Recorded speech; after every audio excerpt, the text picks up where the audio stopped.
नमस्कार, मैं एनके सिंह।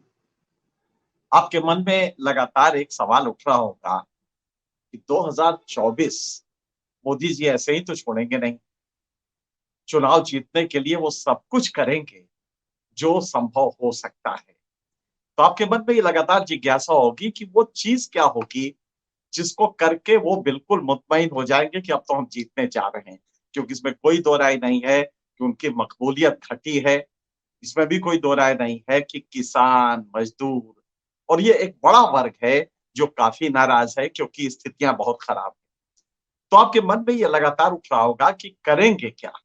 देखिए, एक बात तो साफ है कि जो सांप्रदायिक पोलराइज़ेशन होता है, वो तो एक बेडरॉक है। वो तो धरातल एक एक मूल वो है, धरातल तैयार करने के लिए मोदी जी के शासनकाल में चुनाव का। तो उसको तो आप भूल जाइए, वो सब तो होगा ही, जो कम्युनल पोलराइज़ेशन करे। लेकिन चुनाव आने के 2-3 महीने पहले मोदी जी वो क्या चीज़ें करने जा रहे हैं, जो कि उनको मुतमईन कर देगा कि नहीं चुनाव हम जीत सकते हैं।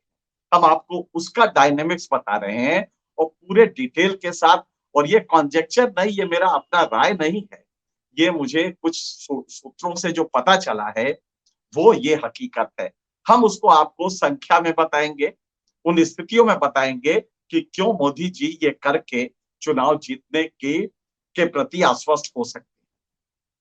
सबसे पहले तो बात, इस दौर में आपने देखा होगा कि यूक्रेन वॉर शुरू हुआ रूस के साथ। इस बीच में बहुत कुछ हुआ जो कि भारत को एक तरह से फ़ायदा दे गया। हम 3 तरह की सब्सिडी हमारी सरकारें देती हैं जनता को। वो जानते हैं 3 क्या हो? 3 एफ कहते हैं। पहला एफ होता है फर्टिलाइज़र, दूसरा फूड और तीसरा फ्यूल, ईंधन। फूड, फर्टिलाइज़र, फ्यूल में जो टोटल सब्सिडी दी जाती है, उसमें मोदी जी के सरकार को काफ़ी फ़ायदा हुआ है यूक्रेन वॉर की वजह से। हुआ ये कि फूड में आपने देखा होगा कि 5 किलो राशन अब खत्म हो गया। वो पुरानी वाली ही स्कीम है जिसमें ₹2 किलो मिलता था चावल, ₹1 ₹1.5 किलो गेहूँ। ये वाली जो स्कीम थी ₹2 ₹3 वाली, ये पैसा लेने में जो टोटल कॉस्ट आती थी कलेक्ट करने में, वो ज़्यादा होता था जो इस पैसे से। मुश्किल से 10,000 करोड़ रुपए आते थे। इसको उन्होंने धीरे से हटा दिया और कहा कि यही 5 किलो वाला हो गया, हो गया, हो गया।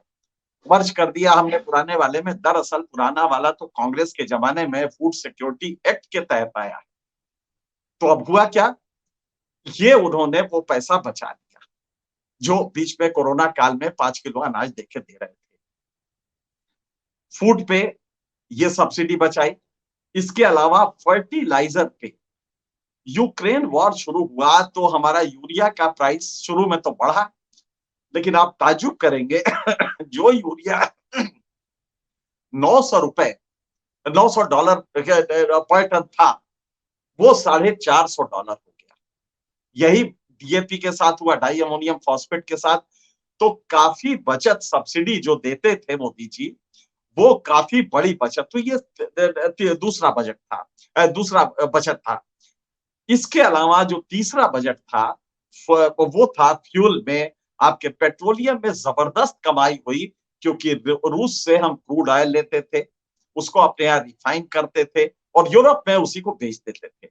जम के माल काटा हमारी सरकार ने, हमारी कुछ प्राइवेट कंपनियों ने जो अडानी, जो अंबानी की कंपनियां हैं।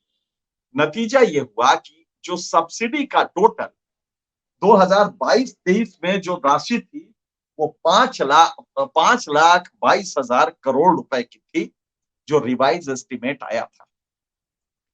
वो जानते हैं कितनी हो गई घट के?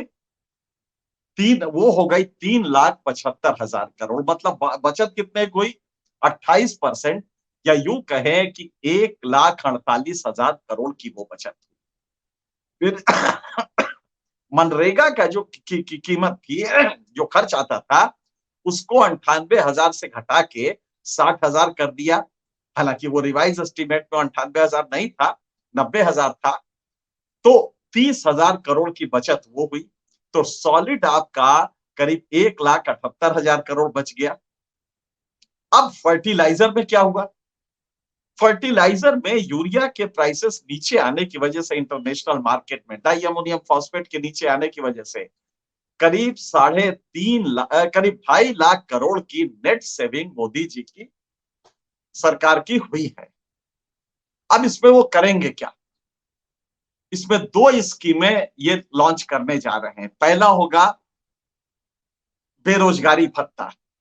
मोदी जी युवाओं को बेरोजगारी भत्ता देंगे और उसमें कहेंगे कि 19 साल से 25 साल की एज तक के जो गरीब युवा हैं, जरा क्वालिफायर देखिएगा, गरीब होना चाहिए, 19 से 25 साल की एज होनी चाहिए, और इसमें वो इस ब्रैकेट में करीब 5 करोड़ युवा हैं। मेरी अपनी गणना है कि 5 करोड़ युवा हैं। इनको वो 1,000 रुपया महीना बेरोजगारी भत्ता देना शुरू करें। किसानों का जो सम्मान निधि है, जो 6,000 रुपया या 17 रुपया रोज होता है, उसको वो डबल कर देंगे, 12,000 सालाना कर देंगे या 34 रुपया रोज कर देंगे। किसान, आपका जो वोटर है, ये करीब 10 करोड़ परिवारों को दिया जाता है, मतलब कि 20 करोड़ वोटर वो हुए, 5 करोड़ युवा जो ये पाएंगे, तो 25 करोड़ वोट सॉलिड हो जाएंगे।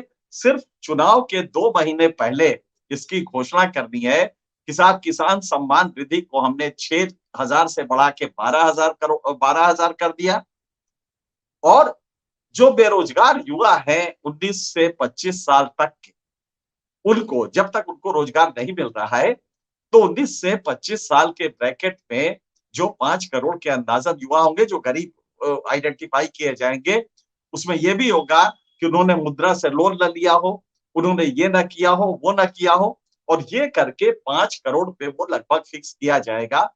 तो 5 करोड़ लड़कों को अगर 1,000 रुपया महीना देते हैं तो 5,000 रुपया महीना हुआ, तो 60,000 करोड़ वो खर्च होंगे। 60,000 करोड़ ये बढ़ा हुआ जो किसान सम्मान निधि है उसमें जाएगा।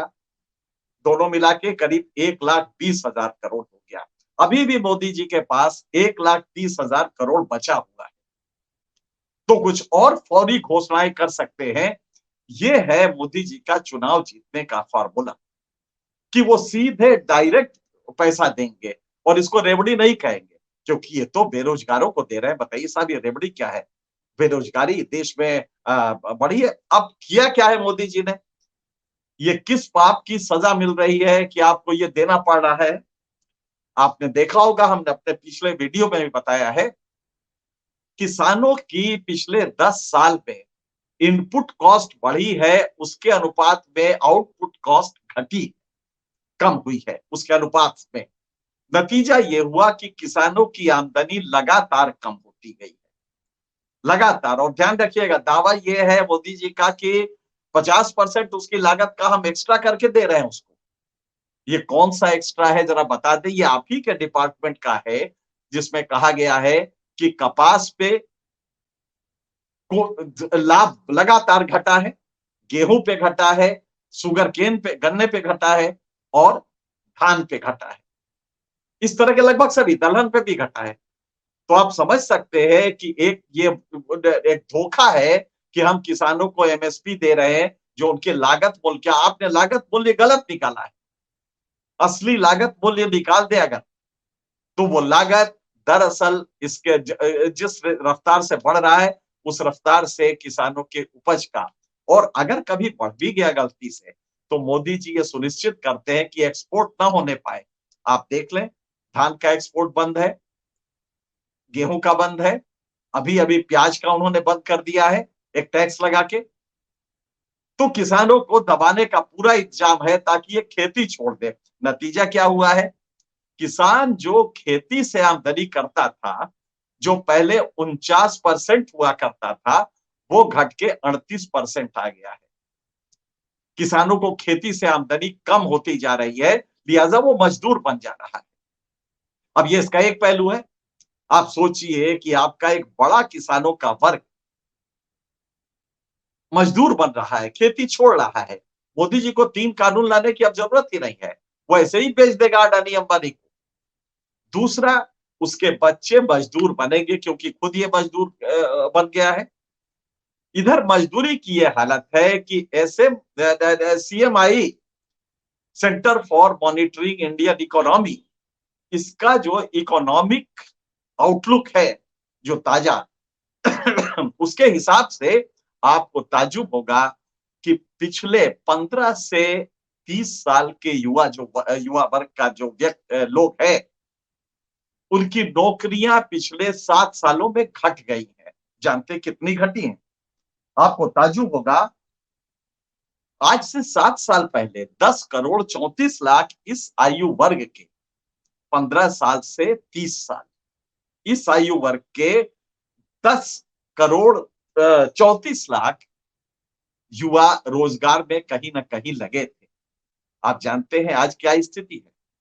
ये 7 करोड़ 10 लाख रह गए हैं, करीब 3.25 करोड़ घट गए हैं। और ये इनको रोजी नहीं, और जबकि जाओ मार्केट में हर साल 1 करोड़ नए युवा खड़े हो जाते हैं, लेकिन नौकरियां हमारी घटती गई हैं। तो किसानों को मजदूर बनाया, मजदूरों को नौकरी नहीं दी, ताकि लेबर सस्ता अडानी अंबानी को मिलता रहे, और किसानों की जमीन बिना किसी कानून के ये किसान उनको बेचते हैं। तो इधर स्ट्रेटजी ये है। और दूसरी तरफ चुनाव जीतने के लिए उसी किसान को, उसी मजदूर को, उसी किसान के बेटे को जो मजदूर हो गया है, मजदूरी मिल नहीं रही है, उसको बेरोजगारी भत्ता दिया जाएगा। जरा देखिए कितना बड़ा चक्र है, कितना बड़ा कुचक्र है। किसानों की आमदनी रोक दो, आमदनी रुके तो वो मजदूर बनेंगे, तो अपना खेत बेच देंगे अडानी अंबानी को, कोई कानून की जरूरत नहीं होगी, और वो मजदूर बन जाएंगे, जाहिर है उनका बेटा भी मजदूर बनेगा। मजदूर होगा तो काम नहीं मिलेगा, तो सस्ता लेबर मिल जाएगा, तो अडानी को अपने धंधों के लिए जरूरत नहीं पड़ेगी महंगे लेबर की। अब फिर मोदी जी का क्या होगा? चुनाव कैसे जीतेंगे? चुनाव के लिए उनको वही रेवड़ियां जिसके खिलाफ वो बोला करते थे, वो रेवड़ियां वो फिर से बांटेंगे। रेवड़ियां होंगी कैसी? बेरोजगारी भत्ता 1,000 रुपया महीना, 1,000 रुपया मिलेगा उसको तो एक वोट, एक चुनाव तो निकाल ही देगा। 5 करोड़ युवा अगर ऐसे हैं तो मोदी जी का 5 करोड़ वोट पक्का। किसानों को डबल कर दिया तो 10 करोड़ किसान परिवारों को देते हैं, एक परिवार में 2 वोट होते हैं तो 20 करोड़ ये पक्का, तो 25 करोड़ तो ये पक्का। और बाकी जो सांप्रदायिक ध्रुवीकरण होगा, जो भक्तजन होंगे, वो तो वोट देंगे ही ना। कुछ तो इस बात से भी वोट देंगे कि हमारा चंद्रमा पे लैंड कर गया विक्रम, इस बात का वोट दे देंगे, क्योंकि वो देशभक्त है। बाकी हम लोग तो है नहीं देशभक्त। तो ये कुल मिला के मोदी जी के चुनाव जीतने का फार्मूला है। अब मोदी जी जो फैयाज दिली दिखाएंगे, जो दरिया दिली दिखाएंगे, ये तो आपको कबूल करना ही पड़ेगा कि ठीक चुनाव के 3 महीने पहले क्या क्या होने जा रहा है। तो मुझे एक शेर याद आता है अहमद फराज का, कुछ हमी को नहीं, कुछ हमी को नहीं एहसान उठाने का दिमाग। कुछ हमी को शऊर नहीं है, तरीका नहीं है कि हम किसी का एहसान मान पाए। कुछ हमी को नहीं एहसान उठाने का दिमाग, वो तो जब आते हैं माइल बकरम आते हैं, वो तो पूरी दया निधान बन के आते हैं, पूरी दया के लिए अपना फैयाज दिली का खजाना खोल देते हैं। तो मोदी जी फिर आएंगे, अब की बार आपके पास जब आएंगे चुनाव से पहले, तो वो माइल बकरम आएंगे, वो पूरा करम रहमो करम लेके आएंगे। आपको देखना है कि आपको वो जो एहसान कर रहे हैं उसको उठाने का शऊर मालूम है, या आप फिर वही कर रहे हैं कि नहीं भैया हमारा बेटा मजदूर बन रहा है, हम ये तो नहीं करेंगे, क्योंकि बेटे का भविष्य ये 1,000 रुपए में नहीं होगा। अगर ये शऊर आपको है तो मोदी जी का ये स्कीम आप कैसे लेंगे ये आपको देखना है। लेकिन योजना यही है, इसको आप गौर से देखिएगा कि एक बार ये हो तो जाएगा, लेकिन इससे आपके बच्चे नौकरी परमानेंट नहीं पा पाएंगे। बाकी आपके ऊपर है। हमारे जो व्यूअर्स नए जुड़े हैं उनको भी हम ये बता दें कि आने वाले दिनों में ये चीजें लगातार होंगी। आपको बहुत ही तेज दिमाग से देखना होगा कि हम इसे कैसे हकीकत को समझें, हमारा भविष्य किन चीजों में है, और अगर ये समझ लेंगे तो चीजें बदल सकती हैं। आज के लिए इतना ही।